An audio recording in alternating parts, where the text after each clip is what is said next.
for our In Focus segment, in which we're discussing about Delhi COVID-19 survey and analysis.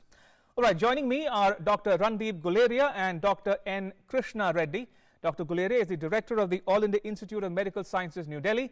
Dr. Reddy is a senior cardiologist and the country director of Access Health International, New Delhi.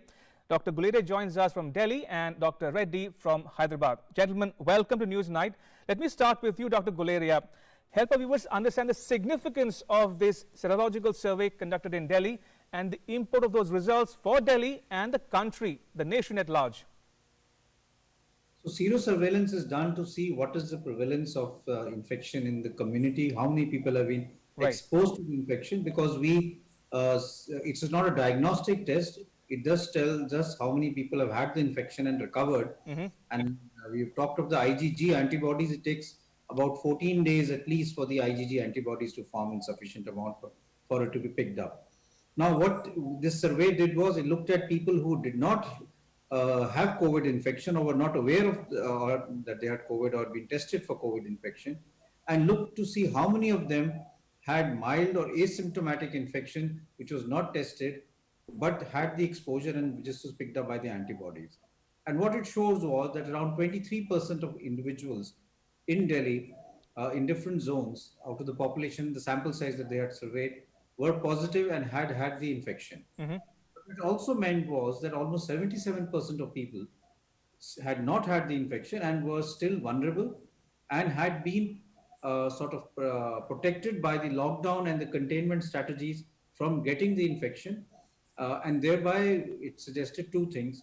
One, that whatever strategy that was put in place in Delhi was able to prevent the widespread spread of this infection in the community. And secondly, that we need to continue to be vigilant, need to continue with our hand washing, social distancing and masks, and the strategy of isolation, testing and contact tracing, because still a very large number of the population in Delhi is vulnerable, and we need to be careful in terms of not having increasing number of cases because of that. Absolutely. Now, Dr. Reddy, you are based out of Hyderabad. Now, this survey was specific to Delhi, but what are the lessons that other cities can learn, for instance, Hyderabad or Mumbai or Chennai, from the lessons that we have learned from the serological survey conducted in Delhi? Yeah, one important lesson I think we have learned is the number of asymptomatic patients. Right. They infected but did not develop illness is significantly high. I mean, it's a good news that a lot of people don't develop illness. It also tells us the true rate of infection. So it is important for most of the cities or even the towns to have the surveillance study to calibrate their response as per the current prevalence of infection. The second important information I can gather is in the next 4 weeks, now it has already passed, what could have been the infection rate if we do the surveillance today? And because that tells us how close we are moving towards the herd immunity level, which for the COVID virus, at its reproduction rate of 2.8, is expected to be around 64% of the population. So these are the two important information that we can gather as to what percentage of infected people are truly asymptomatic. For example, in Spain, the asymptomatic to the positive cases ratio was 10:1. As per similar study across the country, actually, not just in one city. The Delhi numbers, if we extrapolate to the Delhi population, it translates to almost 100 asymptomatic cases for every positive case. So that's very interesting to analyze. I think what are the factors which are making us truly asymptomatic? Similarly, the mortality rate has been much lower compared to many other countries. So there may be, in addition to the public health measures which the government has been taking and the people's cooperation in some of the social distancing, what could be the other reasons in terms of the BCG vaccination or innate immunity? What is actually making people the lesser mortality as well as large number of people remaining asymptomatic despite infection? So I think the NCDC must be looking much deeper into the study to have much more learnings which can be applied in the public health measures. Right. Dr. Guleria, correct me if I'm wrong, but the Delhi survey, we are told that it will help formulate an alternative strategy if required going forward, not only in Delhi but elsewhere in the country as well. Help us understand the import of the results from this survey and how they can go towards formulating a strategy or a new strategy if required going forward. So there are two things. One is for Delhi and the other is for Sure. other cities which have a similar population density. Right. What it does suggest is that, as has already been mentioned, that a large number of our population does have exposure and have asymptomatic illness, and Okay. it is a good sign. It also tells us that we have a much lower mortality than what was being shown in the West. And one of the theories could also be that we are a younger population. The average age of our population is much younger, and we know that younger people have milder illness and thereby the mortality is lower. It also helps us to look at how things are changing, what strategy do we need in terms of further planning. For example, if this number was high, we would have said that we've reached a stage where there is a large scale transmission occurring and we need to change our strategy. Right. Currently, as we are saying, 77% of people are still vulnerable. So I think the initial strategy or the strategy that we have currently in terms of social distancing, in terms of isolation, in terms of testing, tracing and isolating, we need to continue aggressively because we need to continue with the progress that we've made. The number of cases in Delhi have come down significantly. But this survey tells us that we need to work more in terms of keeping that level down, both in terms of mortality and number of cases. Dr. Reddy, now this survey was specific to Delhi, but if I were to ask you, would you recommend or favor similar tests elsewhere in the country? Is it practical? Is it feasible? Or you think one can draw the lessons from Delhi survey and replicate it going forward elsewhere? No, in fact, it has to be replicated in every city and Okay. even I think the towns, as the epidemic spreads to the towns, it has to be replicated there in a sampling basis, I mean, statistical sampling basis to understand how the infection is spreading and how the population is behaving. So this is a strong lesson actually that what we thought or the caseload and what is the number of infections. I think it gives an important lesson for every state government actually to undertake the seroprevalence study as a part of their calibrated approach to the epidemic. As the cities get infected, I think the virus starts moving into the interiors of the country. So that's where I think we have to be watchful and closely monitor some of these seroprevalence studies. Especially as Dr. Guleria has said, we should not lower our guard in terms of the current containment measures, Right. the personal protection, social distancing, hand washing. Because the moment you relax it, your reproduction rates start jumping up. Then you start seeing the second spike. So that we should never allow it to happen. So I think a lot of lessons are going to be there. I'm sure NCDC will start releasing additional learnings from this study so that other states can learn from this survey, a very important survey, I would say.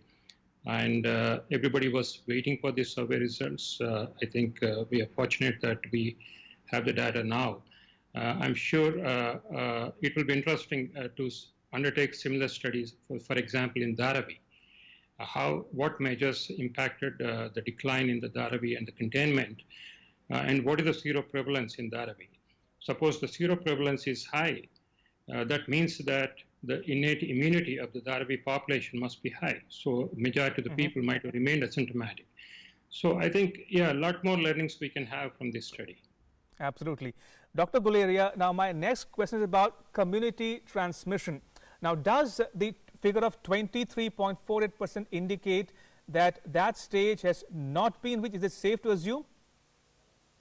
So yes, I agree with that. Firstly, I would just like to add that Sure. ICMR is already planning a nationwide survey, serosurveillance study, like they had done in April. And that would be really useful for the whole country to see how things have evolved from the serosurveillance that was done in April to now. Right. Because in my mind, serosurveillance will have to be done serially in the entire country to see how the pandemic is evolving in terms of people having got the infection and becoming positive. It Right. would include both the large cities and the rural part. The number currently in Delhi suggests that we still have not significant community transmission. The large majority of our population, 77%, is still susceptible, and therefore measures that I had mentioned in terms of social distancing, testing and contact tracing, and containment areas where a cluster is developing become all the more important if we need to keep our cases down and prevent another spike. Absolutely. Now, Dr. Reddy, from your perspective, and from your vantage, what will you tell the world at large who are questioning India's methods or the data? Now, they treat it with some suspicion or skepticism. What would you tell them tonight when people around are asking, is India sort of hiding the figures or not? What is India successfully doing differently than other countries to break the chain and beat the coronavirus? See, I think we cannot hide the deaths. I think if you look at the deaths per million, definitely we have done far better than any other country in the world. What are the reasons for that? We have to go much deeper. I mean, apart from the one of the most aggressive lockdowns in the world, what are the different measures, and also the other variables in terms of the population variables, their innate immunity variables, their demographic profile variables. So a lot more scientific research has to go into this to come up with why we fared better compared to any other country. But at the same time, we should not lower our guard, because it is a time point. At this time point, we are doing better. It should not be that we lose our guard and then suddenly we explode, wherein our numbers start matching other countries. Right. And Dr. Guleria, now that we are told the virus is spreading through the air as well, not just through the surface or touch, would we require any change in mitigation or adaptability against the virus, or change in behavior or lifestyles, changes in the near term? So I think it's important to understand what we mean by airborne transmission. Sure. When you talk of droplet transmission, we're talking of particle size which are larger, more than 5 micron, and these don't travel very far off. They don't travel more than 6 feet, and tend to settle on surfaces, and thereby only coming in close contact or touching these surfaces where the droplet cause the infection. But aerosol is basically particles which are less than 5 microns. They can travel further on, even go up to 6 meters, and can stay in the air for almost 2 to 3 hours. Now, how much of infection is being controlled by these airborne particles is still not clear. But what we should do is predominantly in the indoor environment. We must have a good cross ventilation. If you're working indoors, you must have your windows open so that fresh air keeps coming in and there's good air exchange, so that all these aerosols go out of the window. If you're using an AC, it should have good air exchanges, almost 6 air exchanges an hour. And you must try and have an exhaust in the room. If you can't have, the windows cannot be opened, so that the air keeps going out of the room and there is good cross ventilation. So these are and we must, if you are in a crowded place inside, we must also continue to wear our mask, so that the chances in getting the infection are diminished. Absolutely. Dr. Reddy, the World Health Organization says that India manufactures 60% of the vaccines sent globally, but the emphasis or accent on R&D leaves much to be desired for. So is now a good time to give an impetus to R&D, indigenous research and development on vaccines going forward as well? Yeah, I think I would say that one of the silver lining of the COVID pandemic in India has been that the entire the government R&D labs, whether it is CSIR or DBT or DST or DRDO, for the first time, I think they have opened up their research potential to partner with the private sector. So that's, I think, I would say, the most synergistic and collaborative development that we are seeing, that the R&D institutions started opening up for generating the public goods from their basic research and the fundamental research. This is the greatest opportunity the country can have, because whoever develops the vaccine, whichever country develops the vaccine, I think India has to manufacture the vaccines for the other countries as well. Sure. We have the capacity and we have the cost factor. In fact, one of the key transformation of HIV treatment in Africa is because the Indian companies lowered the prices, which Africans can afford it. That is one of the greatest success story, and I think the whole world is looking towards India to provide cost-effective vaccines as and when they are shown to be effective and ready for patient usage. Dr. Guleria, we are only 2 days into the start of the human trial of an indigenously developed vaccine called Covaxin. Given the fact that these are early days, how confident are we as a nation that India will be able to come up with a viable vaccine in the near term, maybe by the year end or early next year? Is there a timeline that you have in mind? So timelines are always difficult to give as far as vaccines are concerned, because they go through various phases and it depends on the success of each phase in terms of the timeline. But I think we have a very good chance of doing well. We've started our human trials and they're being done in multiple centers, and we are moving seamlessly from phase 1 to phase 2 so that we don't waste time. And the testing for safety and for immunogenicity will be done as we go along, so that we see that the vaccine is safe. It gives good immunogenicity, and that lasts in terms of both the T cell response and the antibodies it forms. At the same time, there is also investment in manufacturing, so that once we get all the trials through the phase 1, phase 2, and phase 3 trial, and we are ready for manufacturing, we don't waste time in the plants being made ready, but the vaccine plant is already ready and it can go straight into manufacturing. Also, besides this, there are other vaccines which are coming up. Cardiologist is also coming up with a vaccine. Serum Institute is also coming up with a vaccine, and they are now moving into a phase of human trial. So I think we have multiple vaccine trials which will start in the next few weeks, and hopefully most of them will become successful, and that will really help us in actually being able to meet the load of the vaccines that we will need for the population that we have in terms of vaccination. Right.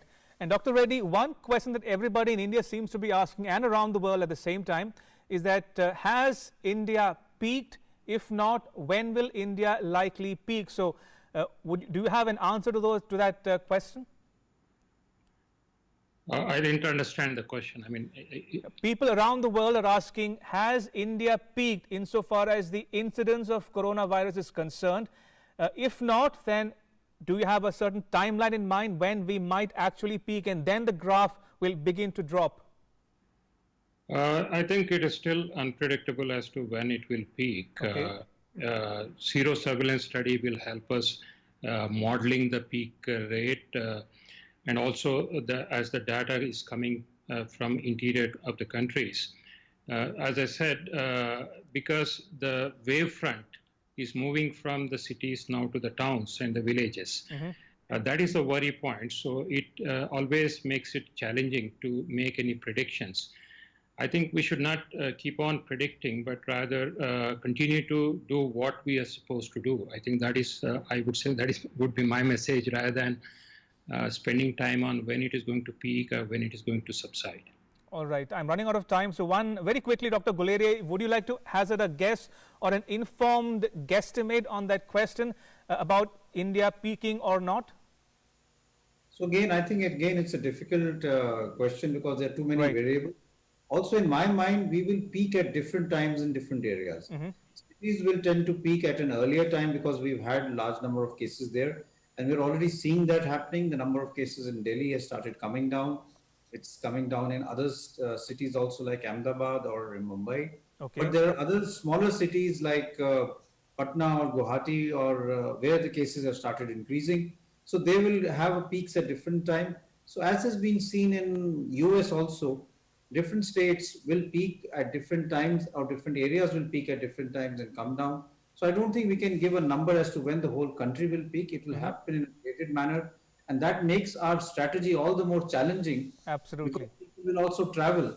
So if you have an area where the numbers have really come down, you may have people coming from areas where the cases are still rising. And how do you really make sure that they don't contribute to an increasing spike in that area? So these are going to be challenges over the next few months. Absolutely. On that note, Dr. Guleria and Dr. Reddy, thank you so much for joining us on News Night. Appreciate it. Thank you for your time.